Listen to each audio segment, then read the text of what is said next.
Aku lihat cewek pakai baju putih, rambut panjang, dan badannya berdarah.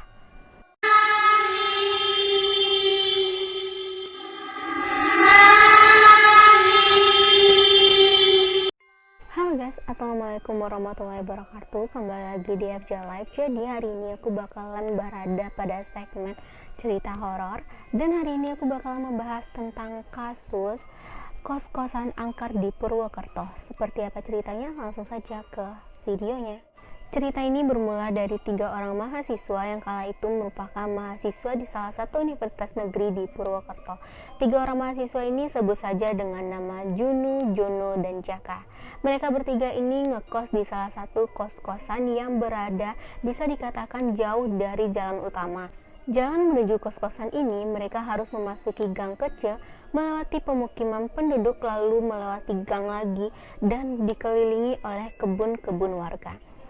Lokasi dari kos-kosan mereka ini bisa dikatakan cukup sepi karena di samping kiri dan kanannya itu merupakan perkebunan warga dan di depan ada salah satu rumah. Awalnya tidak ada kejanggalan yang ada di kos-kosan mereka ini. Kos-kosan mereka ini merupakan kos-kosan 2 lantai, yang mana lantai utamanya itu dibiarkan kosong, tidak berpenghuni, dan lantai keduanya barulah berpenghuni anak-anak kos. Mereka cukup heran dengan kos-kosan mereka ini karena lantai 1 itu dibiarkan kosong, bahkan sampai digembok oleh pemilik kos, dan hanya lantai 2 saja yang menjadi kos-kosan dan bisa diakses dengan tangga yang terpisah. Mereka sempat heran dan penasaran, tetapi tidak ingin juga bertanya karena mereka juga tidak atau bisa dikatakan kurang peduli, sehingga suatu malam mereka berkumpul di kamar Jono. Kala itu suasana asik sekali, mereka bermain gitar, bercerita, bahkan ketawa-ketawa besar, hingga salah satu dari mereka berceletuk seperti ini. Nggak apa-apa nih, kita ribut-ribut kayak gini, ketawa besar. Hingga suatu kejadian pun merubah hal yang ada di kos-kosan tersebut. Tiba-tiba mereka bertiga mendengar suara larian dari lantai 1, juga mendengar suara anak kecil yang tertawa, dan mereka pun seketika menjadi diam. Lalu Jono berkata seperti ini, kalian dengar nggak? Ada suara ribut-ribut di bawah. Terus saking penasarannya, Jono pun memberanikan diri untuk melihat ke balkon. Tapi dengan rasa yang cukup takut, Jono mencoba untuk membuka pintu, tetapi pintu tersebut tidak berhasil dibuka. Jono pun akhirnya meminta pertolongan kepada temannya. Jun, ayo coba sini kamu yang buka. Akhirnya Jono dan Jaka pun mendekati Jono dan mencoba membuka pintu. Setelah pintu berhasil dibuka, mereka pun berjalan menuju balkon dan mereka melihat ke bawah.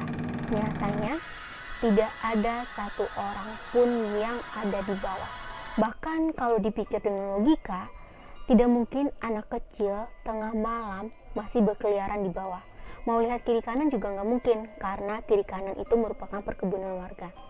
Sehingga mereka pun kembali masuk ke kamar Jono dan menghiraukan kejadian tersebut. Tibalah di suatu pagi, mereka kembali beraktivitas seperti biasa, pergi ke kampus dan belajar seperti kegiatan masing-masing. Hingga sore pun telah datang. Ketika sore datang, mereka pun kembali ke kos-kosan. Hingga kala itu maghrib pun datang. Jono dan Juno berkumpul di kamar Jono untuk main PS. Tiba-tiba Jono juga bilang, ajakin Jaka lagi kesini kita ngumpul. Ya udah, aku SMS, kata dia kan. Tiba-tiba mereka pun asik lagi main PS, bertanding gitu. Tiba-tiba Jono heran, kok Jaka nggak datang-datang. Jono pun tanya kepada Juno, Jun, Jaka kemana? Kok nggak datang-datang? Tidur kali, kata dia kan. Tiba-tiba mereka dengar suara ada air gitu di kamar mandi. Juno pun bilang, tuh Jaka mandi dia, nggak mungkin lah dia tidur, kan ini baru jam 9 malam, biasanya dia kan tidurnya udah malam gitu. Ya udah, karena nggak menghiraukan, mereka pun asik lagi main PS. Tiba-tiba Jaka datang buka pintu. Jaka, kemana aja? Lo tadi ya yang mandi? Enggak, gue tidur, jawab Jaka.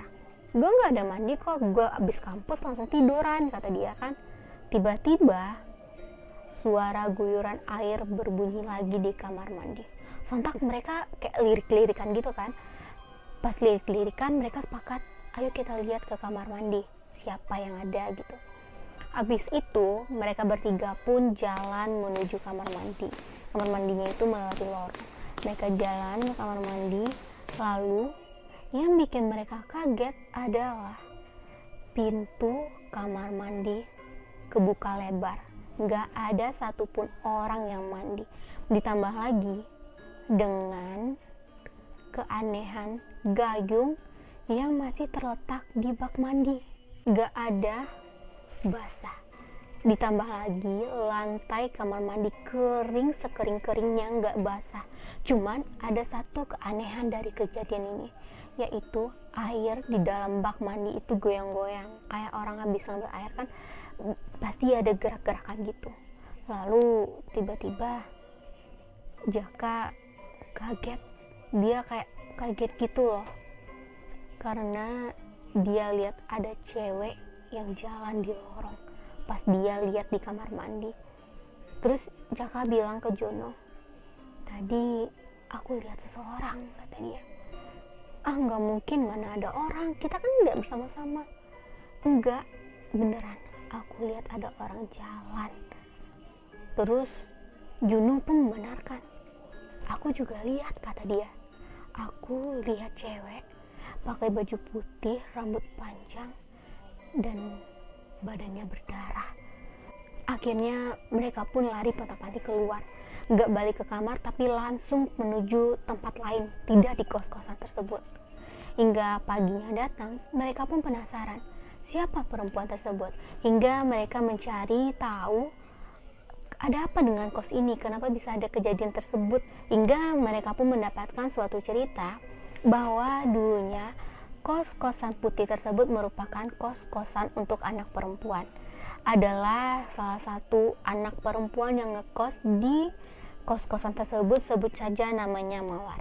Mawar ini merupakan seorang gadis yang mempunyai hubungan asmara dengan seorang laki-laki yang bisa kita sebut dengan nama Miko. Mawar dan Miko ini sering terjadi cekcok dalam hubungan mereka.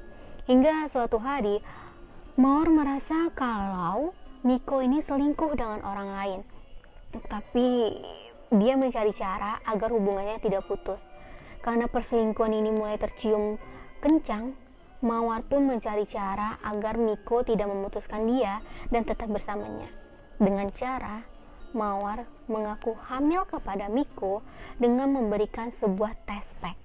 Miko pun kaget dan dia merasa kalau nggak mungkin Mawar itu hamil gara-gara dia. Hingga Miko pun mulai muncul ide-ide jahat yang mana ia mempunyai ide untuk membunuh Mawar. Hingga kejadian tersebut terjadilah Mawar dibunuh oleh Miko. Namun naasnya ternyata Mawar ini tidak benar-benar hamil.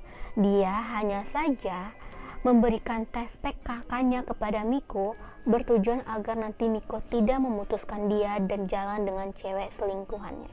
Hingga kejadian ini membuat Mawar, yang bisa jadi itu mungkin Mawar, gentayangan di kos-kosan tersebut. Jadi itulah cerita kita hari ini. Apabila kamu ingin membahas cerita-cerita lainnya, langsung saja komen di bawah. Dan see you next time.